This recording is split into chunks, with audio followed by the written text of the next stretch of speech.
Okay, everyone, we will get started on this Meeker Elementary Return to Learn specific informational webinar. My name is Eric Smith. I am the Director of Communications for the Ames Community School District. I'm going to kick us off for about 90 seconds and provide some housekeeping before I turn it over to Principal Flynn and his team at Meeker Elementary. As far as today goes, the team at Meeker, they have a presentation plan that they will go over around some very specific things to Meeker around Return to Learn for this school year. And then we will have an opportunity for question and answer. Now, during that time, you can input some questions into our Q&A, and it's at the bottom of this Zoom. So you can plug some questions in there. I know that they will probably answer many of them during their presentation, but the team at Meeker will also be looking at this Q&A and try to answer them as we go as well. And then once we get through the presentation, we will have an opportunity for the participants, so everyone who is on here, to be able to ask in-person questions. And so there is a button on the lower left-hand corner of Zoom where you can hit hand raise. And once we get to that point in the evening, then I will see who has raised their hand. I will offer permission and you can ask your question. But we won't get into that until after the presentation. If you had a chance to look at our timeline for this week, we are getting 8 of these in over the course of 3 days. So we got 3 in yesterday. This is our first one here this evening. And so for that reason, we are going to have to limit this particular webinar to 1 hour and 10 minutes. So I'll keep a track on time. I know Steve will as well in his presentation, so that we do have time for questions as well. And before I kick it over to his team, I know that they will be talking a lot about what is already in their Return to Learn plan. And so I'm going to take a minute and show you, if you haven't had a chance to take a look at it, where you can find that on our website. So if you go to our homepage, ames.k12.ia.us, you can click right over here, Return to Learn. This is where we have all of our Return to Learn information. If you scroll down slightly, if you click on Plan, here's where you'll find our plans for each of our school buildings, including Meeker. And so you'll be able to click in here. And then the slides from today as well will be posted right on this page as well once the evening is concluded. So likely tomorrow we will get those up. If you didn't have a chance or you do want to revisit this particular meeting, I'll back up a little bit, and under timeline, we have all of our informational meetings set here. And so you can see that you can join via Zoom here, but all of the ones from yesterday, you can view the recording. And so we will post this to YouTube once it is done, and you'll be able to click on this link right here to view this webinar. So at this point, I'm going to kick it over to Principal Steve Flynn and his team at Meeker Elementary. All right, thank you, Eric.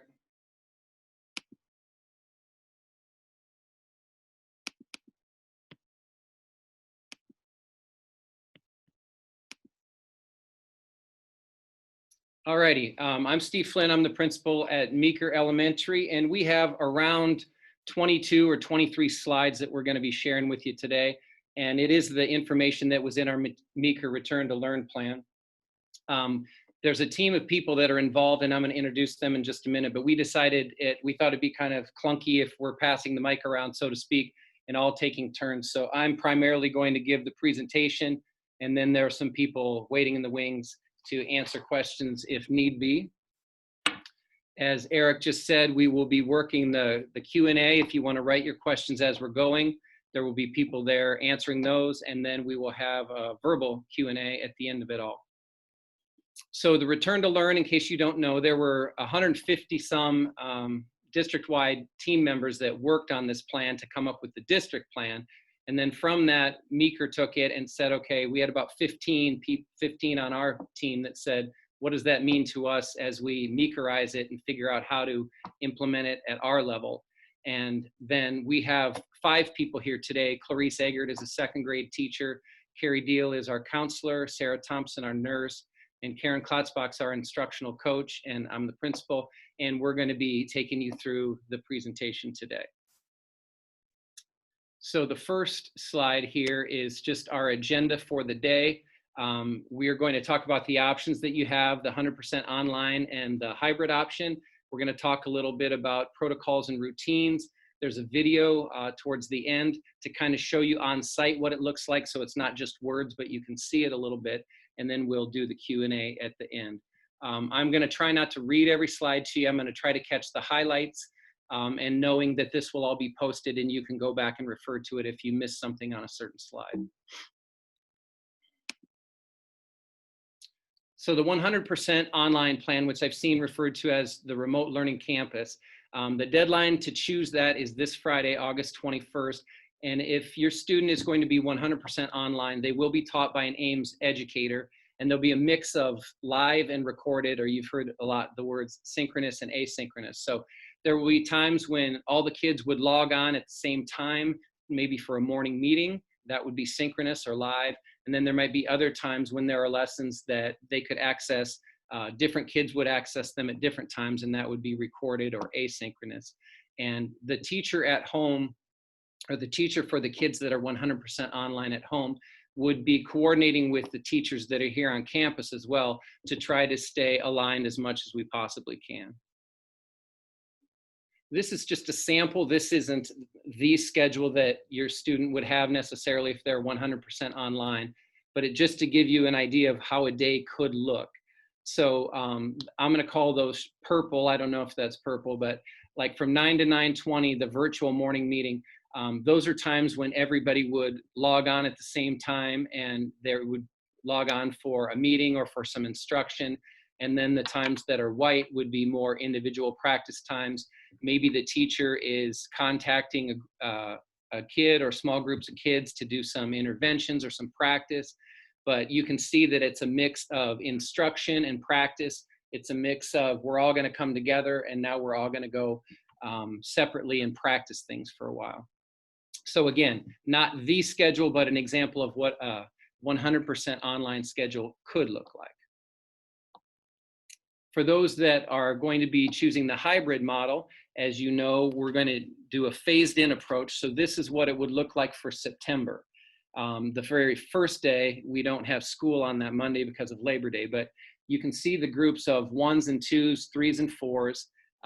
If student is in group 1, they would come to school on Mondays only. Students in group 2, they come on Tuesdays only, etc. Wednesdays, we would not have school. Teachers would be preparing lessons, maybe meeting intervention groups of small kids, that kind of thing.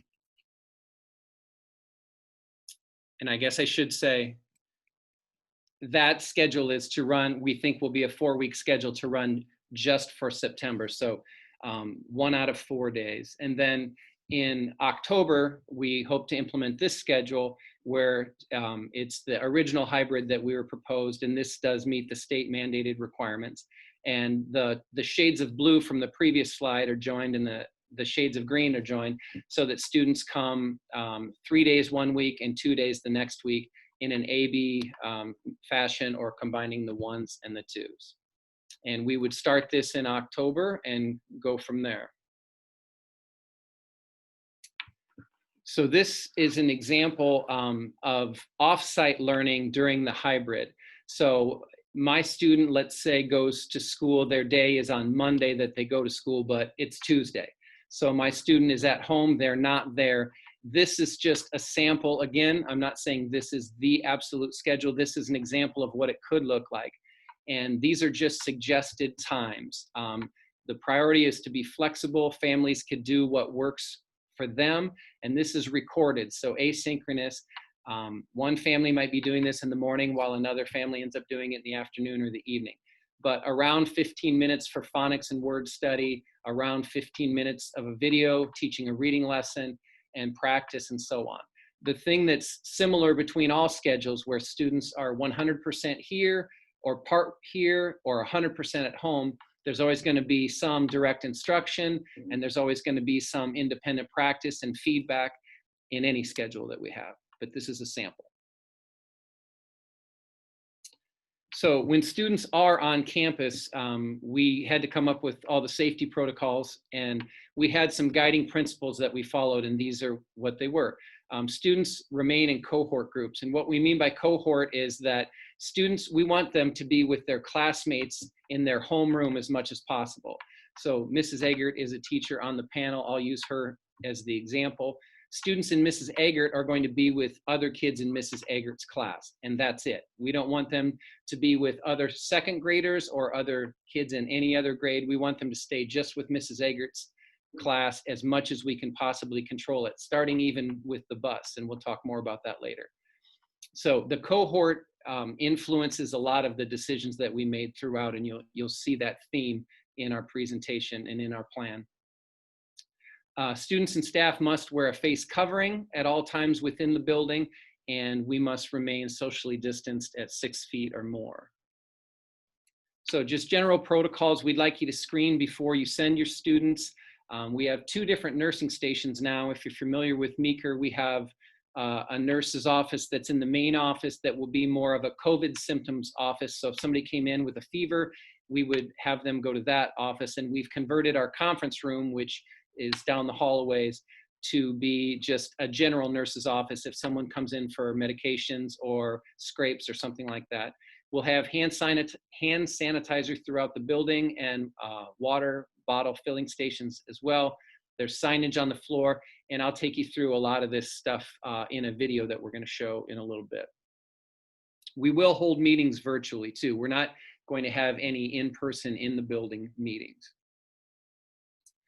Contact tracing, we have protocols in place for that. We have Kathy Arnold is our emergency management coordinator that we've hired, and she's established protocols and will be involved in any contact tracing that we might need to do. So arrival for walkers and riders. In the past, Meeker students a lot of them have come in through the front door, and we're not going to do that this year. That we don't want a group of kids getting bottlenecked there. So we're going to use all of the wing entrances, and that's kind of what this slide is about. Each student will go to the appropriate wing, K1 wing, 2, 3 wing, 4 and 5. We've got split up, and I'll tell you about that. But the kids may come in the building at 8:10. We have supervision out there starting at 8. We don't want any students here before 8. We don't have supervision at all. But at 8:10, the students can come in the building, and we will leave those doors unlocked until 8:40. We would encourage, if you can, if you have the flexibility and freedom to bring your student after 8:10, I would recommend that. There won't be anybody waiting. The kids will have already come in the building, and your student can just walk in the wing door without anybody around them, is what I would recommend. We'll have markings on the sidewalk to show the kids where to stand, and we'll have staff out there to help. And I'll cover this fairly thoroughly in the video. Bus riders, we're going to have students sit by a sibling if they have one, and then if they don't, they'll sit by a classmate, and possibly there might be times when they have to sit with someone else that's in their grade but not in their class, but hopefully they'll sit by a sibling or someone that's in their class. They'll wear masks on the bus. And then at 8:10, the students will start coming in off the bus. We will release them 1 seat at a time. So seat 1 will go, and we'll wait a little bit before seat 2 goes, and so on, to make sure that those kids stay distant. K through 3 kids come in a certain door, and 4 through 5 bus riders come in a different door. And we have Meeker staff assigned to bus duty out back to help with the process. This is just an overhead map of Meeker to show the main entrance, which is kind of blue at the top there, is where we used to have all the kids come through, and we're not going to do that, like I said. And you can see that the entrances are marked here. Kindergarten and first is to the northeast, and so on. And I'll explain the 4th and 5th have a couple of different doors they're coming in. I'll explain that in just a little bit. So once inside the building, breakfast, if students want to eat breakfast, they will have ordered that previously, and the breakfast will be prepared by Chartwells. It'll be individually wrapped and prepackaged. Teachers will pick that up and bring that down to the classroom. So the students don't need to go to breakfast. Breakfast will come to them. The teachers will deliver it, and students will eat in the classroom. Again, the idea is not to be traveling through the building, not to be exposed to kids in other classes. We're going to eat in the classroom with just our class, just our cohort. Lunch is one time that we will need to leave the room. So there's signage in the hallway to tell students how to flow and travel, and you'll see that in the video. And they'll come down to the lunchroom and get their lunch and go back, and we'll eat in the classroom as much as we possibly can, again, to protect those cohort. There may be times when we can't eat in the lunchroom, in which case we can't eat in the classroom, in which case we would come down to the lunchroom. We could fit 3 students at a table. We've got 16 tables, so we could theoretically spread 48 kids out in the lunchroom if we needed to, but that's not our first option. We'd rather eat in the classroom, and we'll try to do that as much as we can. Recess. The masks do not have to be worn at recess. So students can take off their mask, and they're going to appreciate that, I'm sure. And that will remain in the classroom, and different teachers will have ways to keep those, keep track of the masks, keep them clean and keep them out of the way, keep them safe. Each classroom or cohort is going to have their own recess equipment. So Mrs. Eggert's class will have a kickball, a soccer ball, a basketball, a football, a jump rope. I don't remember what all we got them, but they're going to have their own set of stuff so that only her class will touch it. Other kids in 2nd grade or other kids in the building won't play with Mrs. Eggert's equipment. And they will play in a pre-designated area. So we've divided our playground up into 4 different zones, and Mrs. Eggert's class would know that today we're in zone 3. And so they know that they go out and they're going to play in zone 3. That's where they're going to stay for today. But over time, they would have a chance to rotate into the other places. And again, we're going to try to stay 6 feet or more before, during, and after recess. Related arts, sometimes in the past we've called these specials, but the art, music, and media folks are going to hold class outdoors as much as possible, because that's the safest place to be. If they can't do that, then they will go into the classroom to teach. Again, protecting cohorts and not wanting to mix kids up. We don't want classroom after classroom rotating through the art room and touching the paintbrushes and those kinds of things. So the art teacher will take art to the classroom and then take all those materials back and quarantine those materials, and then fill up her cart with new materials to go teach the next art class. PE classes can be held in the gym. If they are, they will have masks on. I would prefer that they go outside, and then they could take their masks off and spread out a little bit. We will not go to the media center. Again, we don't want everybody going to the same place. So books will come to them. The media specialist will allow them to check out books, and they'll have new books on a weekly basis if they want that. And kids won't be working with each other. They'll be working independently. Band and orchestra will be strictly virtual. Extra services, this refers to special education, success, which is interventions for reading and math, ESL, ELP. Those services will still be provided. It could be provided in the classroom. It could be that a special education teacher comes into the classroom and works with a student in the corner.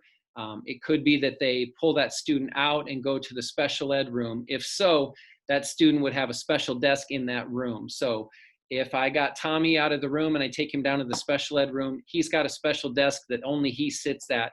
And implied in all this plan is that everything's disinfected every night and cleaned very thoroughly as well. So the extra services could happen in the classroom. They could be pulled out for those things. Before we start school, if a student is in special education and does have an individual plan, those teachers will be contacting parents, and we're going to have meetings beforehand to amend the plans as needed. So dismissal at the end of the day, we're going to do this kind of in small groups to try to not have everybody go at the same time. So walkers and riders would go first, and we're going to have the classrooms that are closest to the door will dismiss first, and then the next class down the hall, and then we'll work our way down the hall. Walkers and riders first, and then students that are going within the building to ACPC, and finally the bus riders will go last.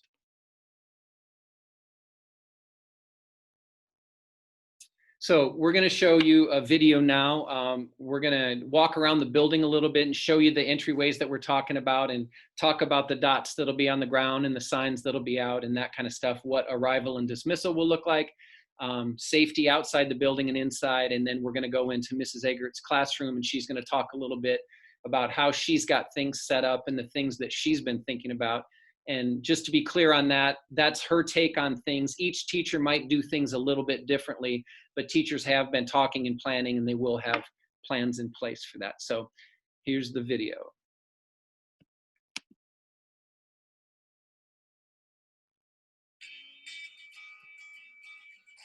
Hi, I'm Steve Flynn, the principal at Meeker Elementary, and we've got a quick video here for you to just show you the things that we're going to do, how we're going to flow and move around, and the things we're going to do inside the building to keep the kids safe this year.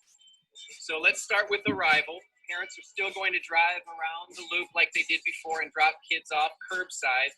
And then there will be signs here to tell the students where to go.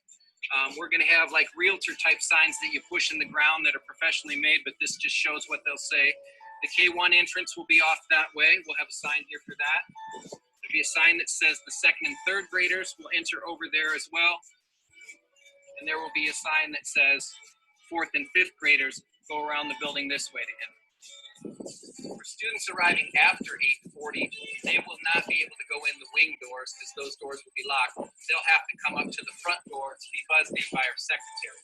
We're going to have spray painted social distancing dots about where these yellow cones are so that if students are late and they're waiting, they can be distanced here.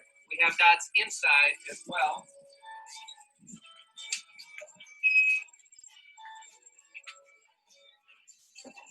So that after students come inside, they can also be social distanced as they're waiting to come in and talk to the secretary.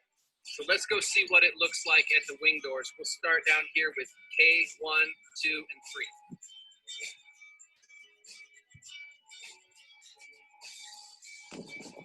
So when students arrive, they'll come around. This is the kindergarten and first grade entrance, and there will be a sign here that marks that it is the entrance. And again, we will have socially distanced dots on the ground. Kindergarten will be distanced on one side, first grade distance on the other. Students can start arriving at 8 o'clock. We'll have supervision here at 8 o'clock, and this door will unlock and let students in at 8:10. We will leave the door unlocked until 8:40. So students that are arriving at 8:27 and 8:33 can still come in through this door. And we're doing that to avoid a congestion at the front. After 8:40, students will have to go around front to come in and be buzzed in by the secretary. So now let's head over to the second and third grade entrance. Second and third graders will come to this entrance, and all the information is the same. We'll have dots on the ground to keep them socially distanced. The door will be unlocked at 8:10. We'll have supervision at 8. The door will remain unlocked until 8:40, and students that arrive after 8:40 will need to go around to go in the front door and be buzzed in by the secretary. Let me show you where the fourth and fifth graders are going to enter the building.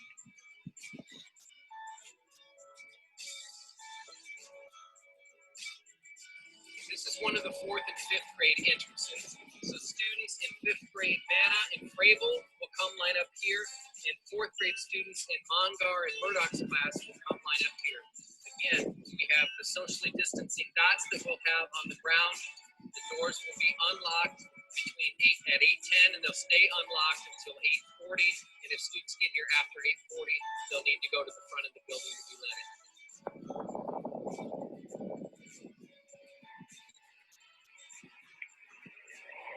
Some of the fourth and fifth graders are going to enter in a different door so that we can spread them out better.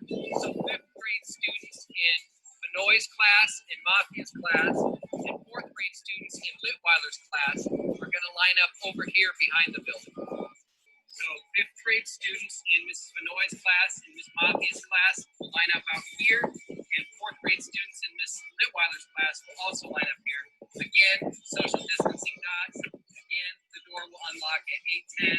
Again, the door will remain unlocked until 8:40, and if a student comes after 8:40, they need to report to the front of the building.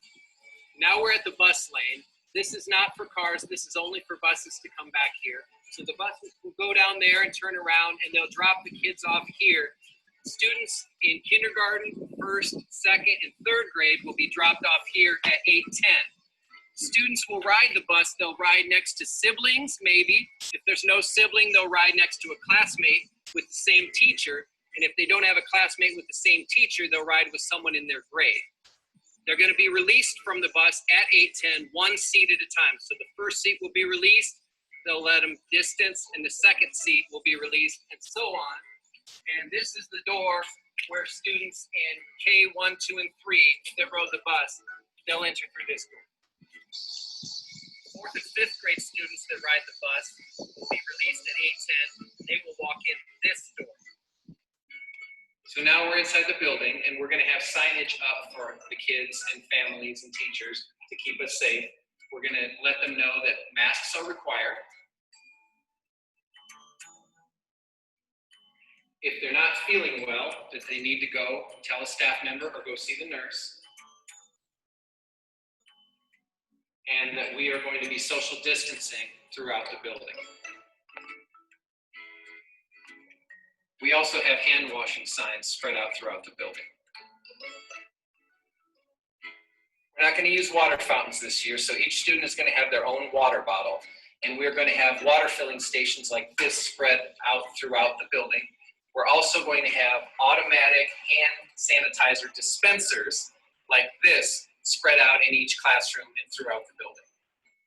Students won't be moving around inside the building too much during the school day, but one time they will be moving is coming down to get their lunches. So we have 6-foot social distance dots on the floor like you see at many stores. The students will spread out as they come. They'll go in this door to get their lunch. They'll come out this door, and then they'll follow the arrow where, again, we have more socially distancing dots as they get lined up and get ready to take their lunch back to the classroom. On the floor, we'll have arrows to tell kids which way to go. So there'll be orange arrows on one side of the hallway to keep kids off to the side and going in the proper direction. We'll have a sign in the middle of the hallway to tell us to stay 6 feet apart from each other. And there's an arrow on the other side of the hallway to keep kids going the other direction. If everybody stays on the arrows and walks the way they should, we'll stay 6 feet apart from each other. And we have these arrows and signs throughout every hallway in the building. So now let's head down to a classroom to see what a classroom teacher is going to do to keep her kids safe. I've asked 2nd grade teacher Clarice Egger to set up her room, and she's going to tell you the safety mitigation factors that she'll have going inside of her room this year. Okay, we're going to start by saying that this is the way that I, Mrs. Egger, am doing some social distancing in my classroom, 2nd grade. Everybody will be able to do it differently, but we have talked about it and we're thinking about it. Cubbies, we now have 3 different colors in 2nd grade, and that is to send them out a group at a time. The red group can go, the yellow group can go, the blue group can go, and then I bring those colors into the classroom too. Okay, inside the classroom, we arranged the desk in an A-B pattern for as long as we are the hybrid model. A's on one side, B's on the other side. That way when A's are here, they're that much further from the next desk. All supplies are going to go inside desks. So I've added some tubs here for this year. Their colors from the hallway have come in so that they don't have to remember what color their clip is on their cubby. They've got it in here too. We're not using the fountain. It's been turned off, so they are all encouraged to bring water bottles. Every teacher will handle that however they want to. I have put milk jugs on the edge of a desk, and then they are out of the way, and there's less chance of spilling. I have yoga mats for all of them, and those are going to be what we use. Hopefully we'll be able to go outside a lot because they've talked about that being the best place to be. They can take off their masks outside, sit on a yoga mat, bring their book box, and we have clipboards for them to work on outside. Teacher table. In order to keep teachers 6 feet or as close as we could do from students, I put a desk in between the teacher tables so that then I'm on this side. We can really only fit 2 up here right now, so extra groups, I guess. Masks, they'll have masks on in the classroom. When we're eating, they can take them off. And when we go out for recess, they can take them off. So we've talked about laying them on a paper towel. In my classroom, I'm going to have little kind of Tupperware bowls that I also put on the side of the desk for them to store their mask when we're not using it, to kind of keep it clean and away from other kids. Okay. When we line up to go in the hallways to keep us at our social distancing, here we do have spots on the floor to keep us away from each other, like when we go to lunch or we go to recess, maybe when we leave at the end of the day. We will also leave at the end of the day in groups. So walkers and car riders will go first, ACPC kids will go next, and then our bus riders will go last. When students go out for recess, they're going to play only with students that are in their class. And there are going to be 4 different parts of the playground. This is zone 1. This is zone 2. This is zone 3. This is zone 4. Zone 4 includes the soccer field right here closest, and also the green space that's right here. It will be up to each grade level team to decide how the students will rotate so that students will get a chance to play in all 4 zones at some point during recess. The end of the school day will be 3:10, so the bell will ring at 3:10, and the students will go out the same doors that I showed you that they would be going in. They will come and meet you at your designated spot that you've worked out for them. Adults that are coming to pick up children need to have masks on when you're on school grounds at all times, and we ask that adults try to spread out as they're meeting their kids and walking home with their kids to keep everybody as safe as they can. So that's the end of the video for you today. Those are the procedures and protocols that we have in place as of right now. We know that things can change at any time, and we're going to be flexible, and we'll roll with it, and we'll communicate with you as things do change. It's going to be a different year than we've ever had, but I know that the Meeker staff is going to do everything they can to make it a good year for you and your kids. Okay, and then the last slide we have is what families can do to help. We'd like you to have conversations with your students about wearing face coverings and about social distancing. You've probably already done that, but we would appreciate it. And you can practice wearing a face covering. It's not comfortable, it's not fun, and they're going to have face coverings on for most of the day. So you could start building some stamina for that. Practice hand washing, and then just have a checklist before your student leaves, that you check the temperature to make sure fever-free. They have the face covering with them ready to go, their Chromebooks fully charged, ready to go, and they have their water bottle with them as well. So that's what you can do to help before you send them out the door. That's the last of the presentation. That's the last slide. So I hope that some Meeker staff have been answering questions if they've been occurring in the chat. And I think I'm about to turn it over to Eric to run the verbal Q&A. Yeah, thanks, Steve. That was, I love the video. That was great. That was really well done. So the next step that we're gonna get to is anyone on here, the participants, you can raise your hand. As a reminder, there is a hand raising button in the lower left-hand corner of Zoom. You can simply raise your hand and we'll start going through the questions. But before we do that, I know Superintendent Reisner wanted to ask one of the questions that was in the Q&A and be able to answer that live. So Superintendent Reisner, you can go ahead. Thank you so much. What a great video and a great presentation. Thank you so much, Principal Flynn and the Meeker staff. Very well done. So yes, we are excited for a great year. Different year, but it will be great. One of the questions that was asked was around the first 4 weeks of school and whether or not that time will count for students. What I can tell you is that we have submitted a permission, an application for permission to be at less than the 50% face-to-face. We have not received our word back on whether that's been approved or not.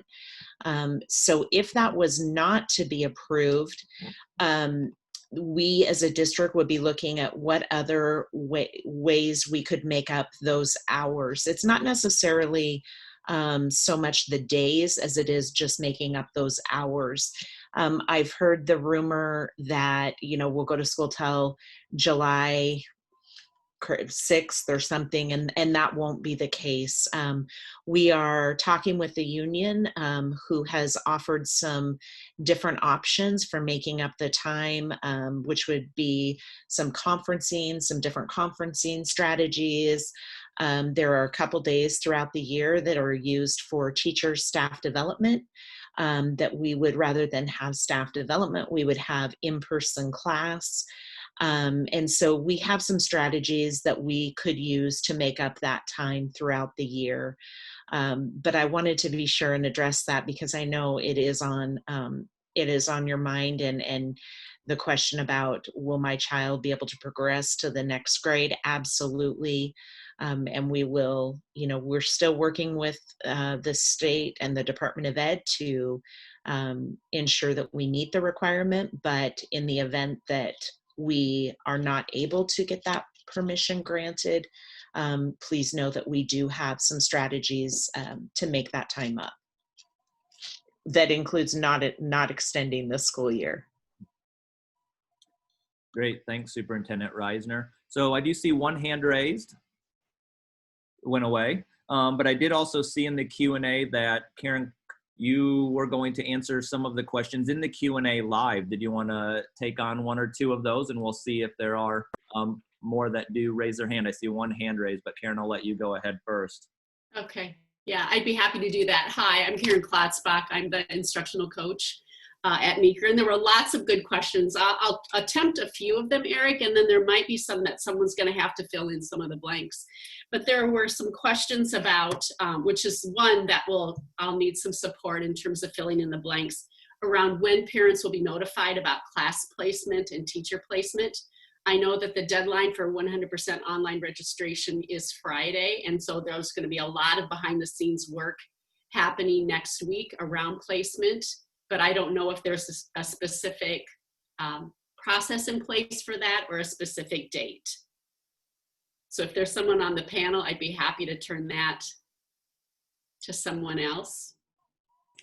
Karen, I can add a little bit to that. There is a process in place as those requests come in. We are working towards that process. We know the importance of waiting until it is complete or the deadline closes, because every new student adds a little bit to the layer. So we'll be working over the weekend. We don't have a date that'll be final, but we are working hard, and we know the importance of getting this done. Thanks, Christy. And that was Christy Mixdorf, Director of Teaching and Learning for the school district. I do the same thing, Christy. Karen, if there's any others that you want to tackle, one question, and then we can go over to panel, or one that has raised their hand. Sure. The other one, Eric, that happened, that came up quite a bit, and again, this might be, Christy, I'm sorry, might be lobbed over to you again. There's questions about the 100% online and exactly what that might look like. And I know that there, again, is lots of planning that's happening behind the scenes in terms of how flexible families can be, what level of support parents are expected to tune in, and I know that, and the responsibilities around that at home. So I think there's probably somebody on the panel that might have a little bit more specific information about that online learning and what that might look like for families. Sure. As we're designing the online campus, we will have that staffed by Ames teachers, and a lot of the direct instruction will be set up in an asynchronous way. So we'll be very flexible is our plan. So your family and your child can access that at times that work within your schedule. Your child will, however, be rostered to an Ames teacher that will be working and scheduling small groups, individual support. There'll be a community building that will be synchronous or live every day for your student to join into. So they can have some of that connection with their peers and with the teacher that is overseeing that or that's rostered to them. So exact time and minutes and hours will depend on the student, will depend on the family's availability and be scheduled with their online teacher. In terms of the content and the resources, our online staff, our remote campus staff will be working with our bricks and mortar staff through professional professional learning communities, and we are working hard to make sure what we're offering in that remote campus will be aligned very closely to what is happening in bricks and mortar. That way, as students transition in and out of those models as if needed, that there's not as much disruption in their learning process. Does that answer that, Karen? Great, thank you. Team at Meeker, keep monitoring the Q&A. I'm sure many more will come in. In the meantime, we will go to Deidre. You can go ahead and ask your question. Okay, thank you. Can you hear me okay? We sure can. Okay, great. One of the parents on the Q&A raised the issue of requesting a specific day based on kind of family schedules. And I have a question, and maybe it's a question for Principal Flynn. I know we can always trust him to be completely honest, and so I would find an honest response to this question helpful. I mean, as you all know, for parents, especially for working parents, the idea of only having our kids in school one day a week is very stressful and a burden on families. And I guess what I'm wondering is, how much is it easy for the school to accommodate a preference request, and how much does that actually place a huge burden on the school for us to say, you know, oh, we really need Tuesday for family reasons? And again, I know Principal Flynn will be honest, so anyone can chime in, but I'm particularly interested in his views on how that just throws a greater wrench into a system that doesn't need additional burdens right now. Yeah, I'll start, Deidre. The scheduling is very complex, as you can imagine, and my understanding of how that works is that we're going to be looking at households, and there will be some kids that are at Meeker, let's say, and they have a brother or a sister at the middle school or the high school, and we've got to get those things all coordinated as well. So I think it's a really complex thing. I have had people contact me and make requests. I can't make any promises. If we can accommodate people and give them the day they want, I hope we can. I would love to do that. But it's behind the scenes, there's a lot of dots that need to be connected. So it is really difficult. I don't think we'll be able to give everybody what they want because it is that complex.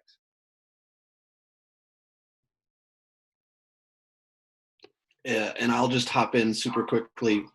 My name is Jeff Hawkins. I'm the Executive Director of Education for the district. And I would reiterate, yes, while we will be keeping a list of those requests, we are not in a position to be able to guarantee that those requests can be honored. So our first priority will be to schedule families together in cohorts. And then from there, if we're able to honor requests, we can, but that is not a commitment that we can make. And I will take the opportunity just to say that I hope you know that you can contact anybody in the district and get an honest answer from anybody in the district. I appreciate Mr. Flynn's directness and honesty as well, but we're all willing to be very honest with you. All right, Karen, you can go ahead. Who raised their hand, not. Thank you. So after seeing the video, I feel conflicted. Is the district wanting parents who have the option to be at home with their kids to choose the remote option, or are you guys wanting children in the classroom? Everybody keeps saying we're doing everything we can to keep your children safe, but if we have the option to keep our kids home, do you want us to use that option? I'll take that one. It's completely up to your family and what works for you, obviously, to make that decision. But I think I can speak for teachers at Meeker, and probably teachers universally. We want our kids here. We want to see them here. We miss them. It's been a long time since they've been here. Obviously, there's a lot of things we need to keep in mind and we need to do to keep them safe, to keep ourselves safe. But I'm about to go crazy from having these meetings like this where we're all in different places, and I want to be in the same place with the kids and with the teachers. So now that said, every family needs to do what makes sense for them. And if they feel like they need to keep a student home, that's the safest thing to do, then certainly that's why we have those options. I'd welcome anybody else to jump in if you'd like.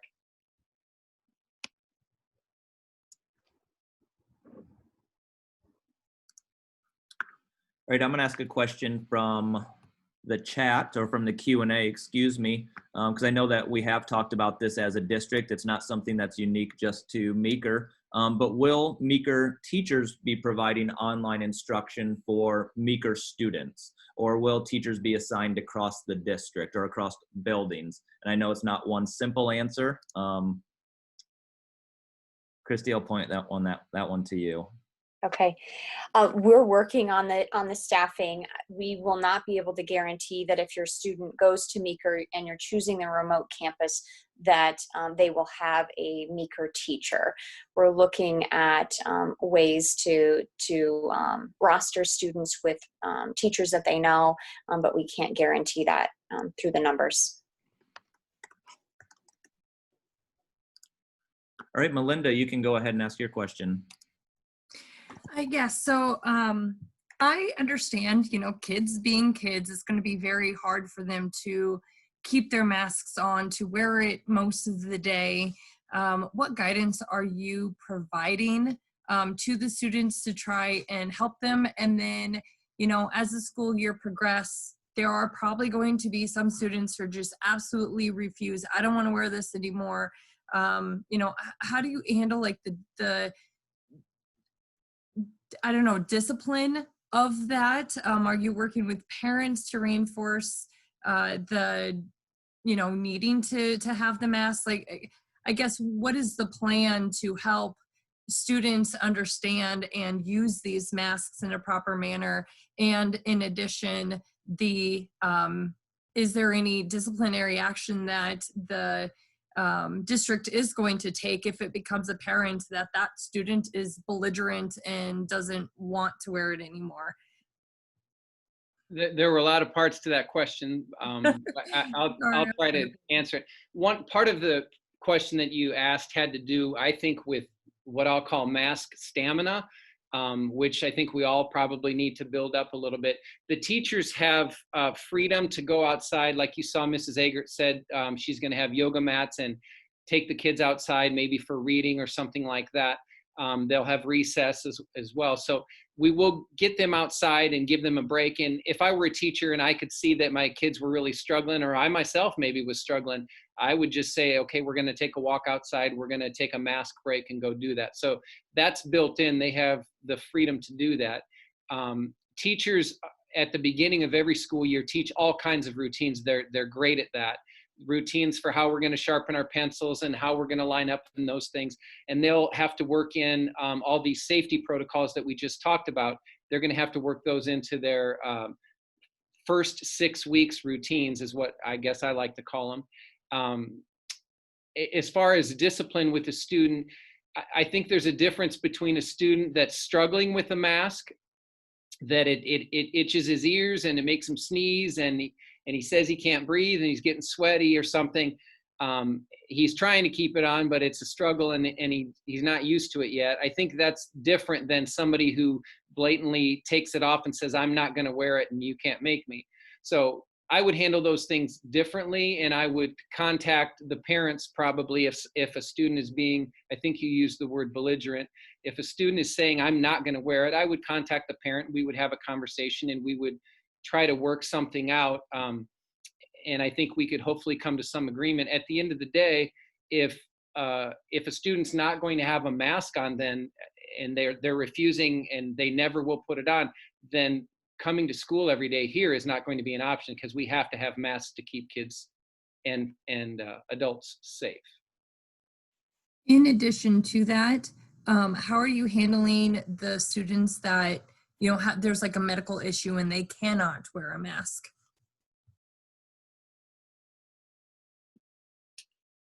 If Kathy's here, I would like Kathy to jump in on that one. I think she could answer it better than me. Is Kathy Arnold on this call? Yes, I am. Okay. Would you take that one, please, Kathy? So just to confirm the question, it was if someone for a medical reason cannot wear a mask? Yes, that is correct. Okay. What we would like them to do is contact the school nurse, and we're developing a process for that right now to determine what the best direction for that would be, if there's some type of a modification to a mask that would be needed, or if there's something else that we can do, or if that's something that we may need to evaluate further.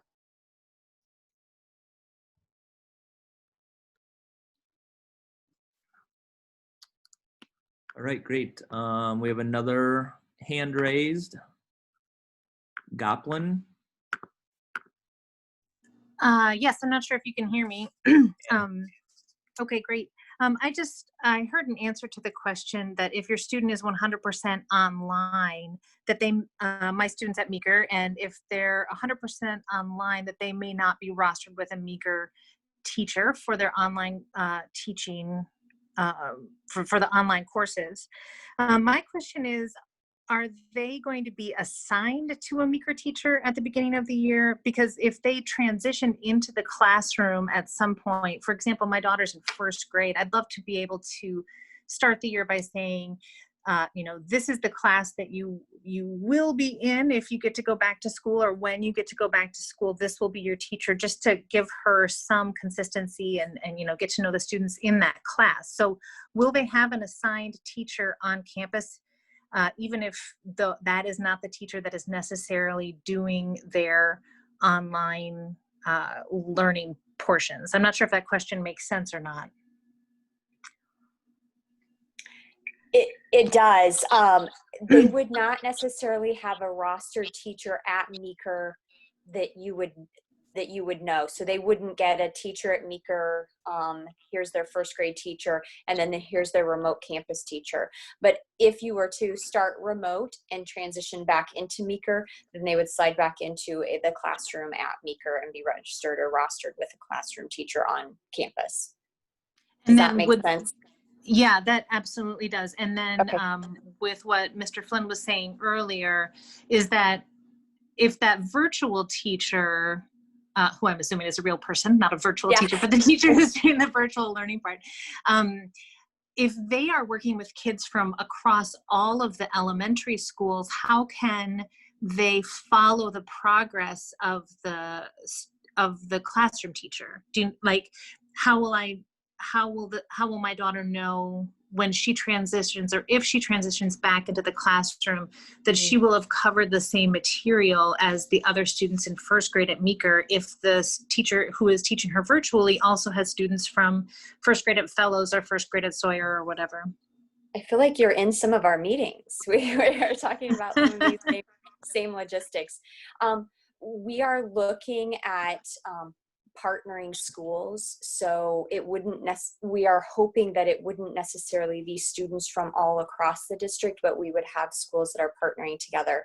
Our teachers also work pretty tightly together in their PLCs, and we may have to do that even tighter at across buildings this year than maybe what we've done in the past. But our hope is to partner some buildings together and then have those teachers, whether you're in remote campus or whether you're on bricks and mortar, working closely together. So we're moving students along at a similar pace. We also use assessment data and work with students. So we aren't on the same page on the same day anywhere for that reason, because we're meeting the students that are there in front of us. So it won't be exactly succinct, but we are looking for ways that we can really intentionally make things as seamless as we can for our kids and families.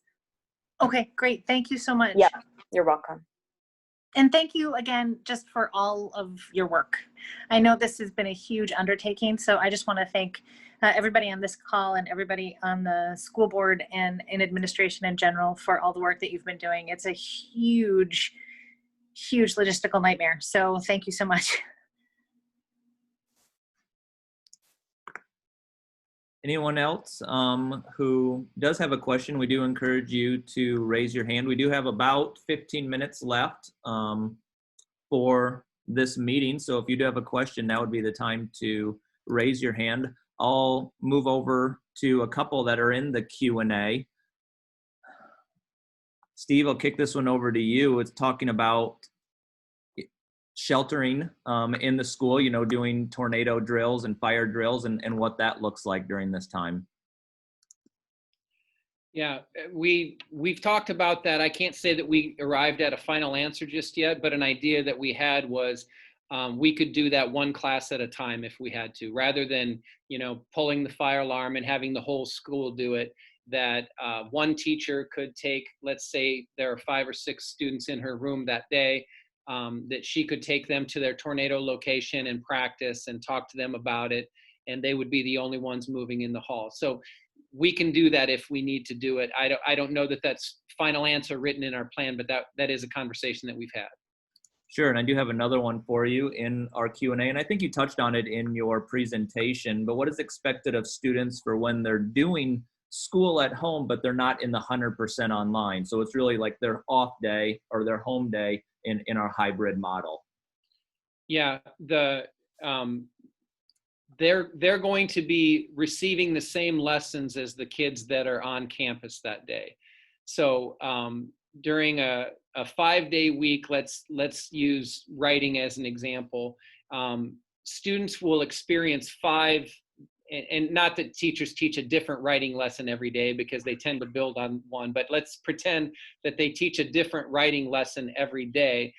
Some students will experience that in person, right in front of the teacher, and other students will experience that at home. So there would be a lesson, they would get the same lesson whether they're at home or in school, and then there'll be practice opportunities to apply what they've learned, and they'll have those same opportunities whether they're at school or they're at home. So by the time a student comes on Monday, he gets the first, let's say, writing lesson, and he comes back next week, he will have experienced 4 or 5 more writing lessons by the time he comes back there in person. I hope that answered it. Thank you. Amy, go ahead. Hi, so my first question is really simple, which is, I saw a mention of a Chromebook. My kids were actually not in the district this past spring because it's a long story. We were gone for 6 months. But we never got Chromebooks. Is this something that's going to be checked out to every family, or is this something that you guys, that will only be checked out to particular families who need them, or how does that work?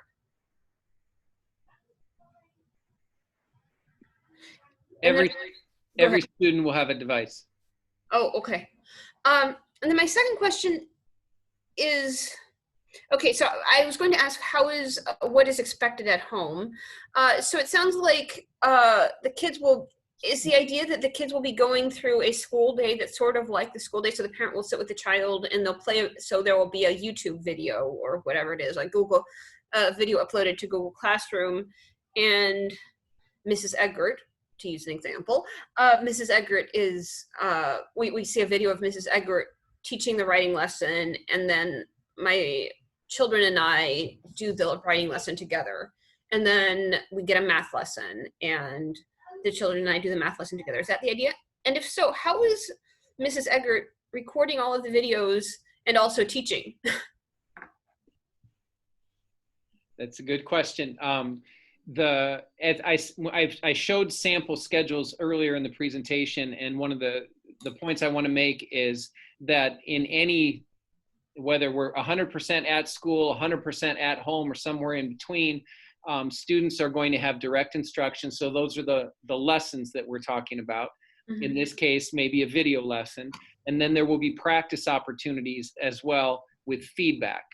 So we're going to have that in any model that we're in.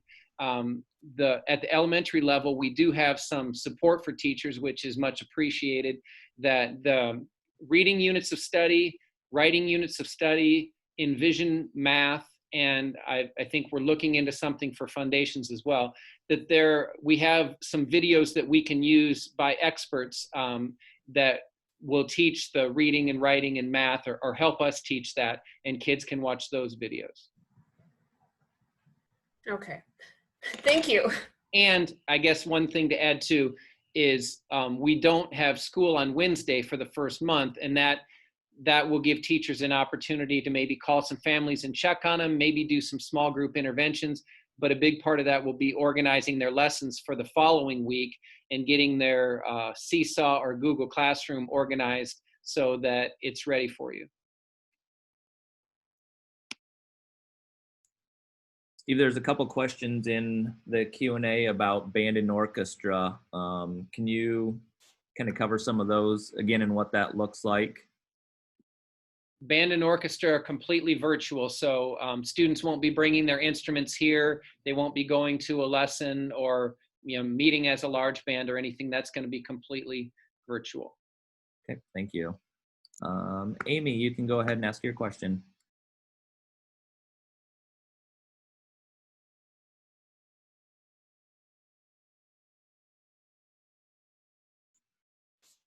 Amy, you may be muted. Hey, this is me again. Sorry, I guess I needed to lower my hand. No more questions. Well, I may have lowered somebody else's inadvertently then. So if I did see that somebody else on one of the participants, please raise your hand again. Sorry. Nope, that was my fault. In the meantime, Karen, go ahead. Are there things that the community can donate to help make this easier for the teachers and the staff at the different buildings? You know, when you see like yoga mats for every student or water bottle holders or things like that, or actual water bottles, are there things that is there a drive or some sort of organized effort to get these supplies to the schools, or is there extra budgets that the schools have to purchase these things? How can we help, basically? I can help answer that from more of a district perspective. There was a mask drive that was going on, and I am not sure, but I do believe it closed. Is that correct? Did that close? Somebody else who's on here? Eric? Yes, it did close. Okay, it did close. And we also ordered students' masks. So we've had a bunch, and of course they're new. We've had a bunch of masks donated, as well as some that were ordered for students. We were collecting unused water bottles because the fountains will be shut off. And so water bottles is another, for students who are on site, another need that they may have. Other than that, I'm not sure unless there are building specific items that are needed. I don't think we need any building specific items at this time. We've purchased some things like playground equipment for each classroom, which was mentioned in the presentation, so that only Mrs. Eggert's kids are touching that stuff. We've purchased carts for like the art teacher to get her things together and go down to serve in the classroom. So as those things have come up, we've been able to purchase them. I hope we're on it so far. Okay, thanks. Well, I guess if you do need something from the community, please let us know so that we can help in whatever way that we can. Appreciate that. Thank you so much.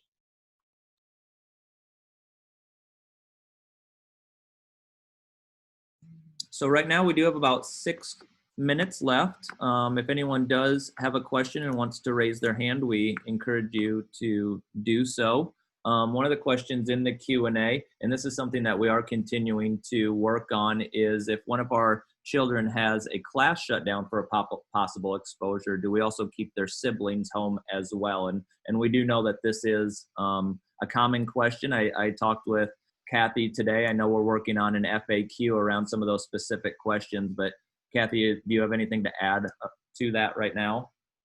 Sure. That's a great question, and I know people are concerned about that. From the CDC recommendations are that only the child who has been exposed does need to stay home and quarantine. Now, if that student who was staying home in quarantine did develop symptoms or something, then that would need to look at siblings or family members. But it's only if you are directly exposed that you need to quarantine. Great, thank you. Melinda, go ahead. I have a two-part question. Number one is, Wow, I'm sorry. I totally forgot what I was going to ask. So number one is with like students, and this might have already been answered and I just wasn't for sure. For students who are, you might have a student at, like, for me, I have a 4-year-old going into preschool at Northwood, and then I have a first grader going to Meeker. Is there going to be ways to maybe help to keep them at home during like the same time, like within the school district, just so we're all kind of on the same schedule?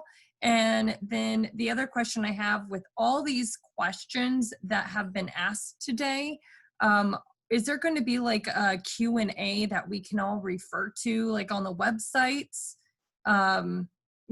as we go through? Because this has been great information, but it has been a lot of information. Yeah, when schedules are made, keeping households together is the priority. So if you have a student at more than one school, then we will make sure that they both go to school on Monday, for example. Help me with the second question. I'm sorry, I forgot it already. That's okay. Just do you have like an FAQ or something that's going to be out on your website with all of these types of questions that have been asked today? We can do that. We've got the full plan is posted on the website and Facebook and those places. I think we sent a link out through Infinite Campus. When we're done here tonight, this presentation will be posted as well. But we can certainly add an FAQ as well. We've got so much information, so many plans, so many things typed, probably wouldn't take too long to pull it all together in an FAQ, so we can do that. Thank you. Karen Klotzbach is going to get right on that, I promise.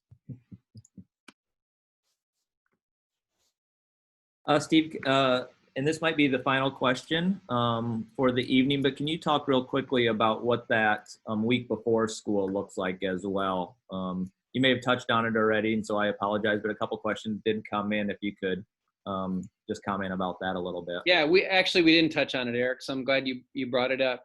So the week before school, we're going to have, I guess we could call them mini conferences. We've always had those in the past, but they've been like 15 minutes, and it was a different world then. The mini conferences we're going to have might not be so mini anymore. Teachers are going to call and check in with each parent about students and ask a series of questions, and also share a lot about what they're doing and how they're doing it. So that week before school, large chunks of the day will be spent by teachers checking in with families and just making sure that everybody is on the same page, so we can get off to a good start together, but also getting information from families on what specific needs there might be to see how we could possibly help them.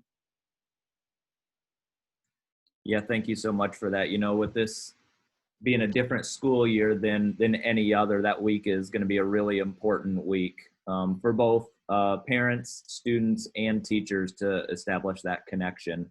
So we have about 1 minute left, Steve, so I'm going to give you the floor to wrap this up. All right, thanks, Eric. I want to thank the Meeker families for tuning in today, and thanks for your questions. We've been talking about this a lot and thinking about this a lot. It feels like since about March 12th, we've been talking and thinking about this in meeting, and it's good to have a chance to talk to you and hear what's on your mind. So I appreciate that. If you have more questions after tonight, please let us know as well. I also want to thank the district panel that's here for being here to answer questions, and I want to thank the Meeker team. It's great to have a good team. There's so much information that 1 or 2 people can't keep track of it, and the building level implementation team did a fantastic job. I want to thank Michelle Mathias real quick. She kind of chose the look of our slides, and I think it looked very elementary and was pleasing to the eye. And I want to thank Alex Fravel, is a 5th grade teacher, and she helped with the video, and it was about 157 degrees the day we shot it, and Alex was a real trooper, so I want to thank her too. All right, great. And so that's going to conclude our Meeker specific Return to Learn informational meeting. Thank you again for everyone to attend. Have a great night.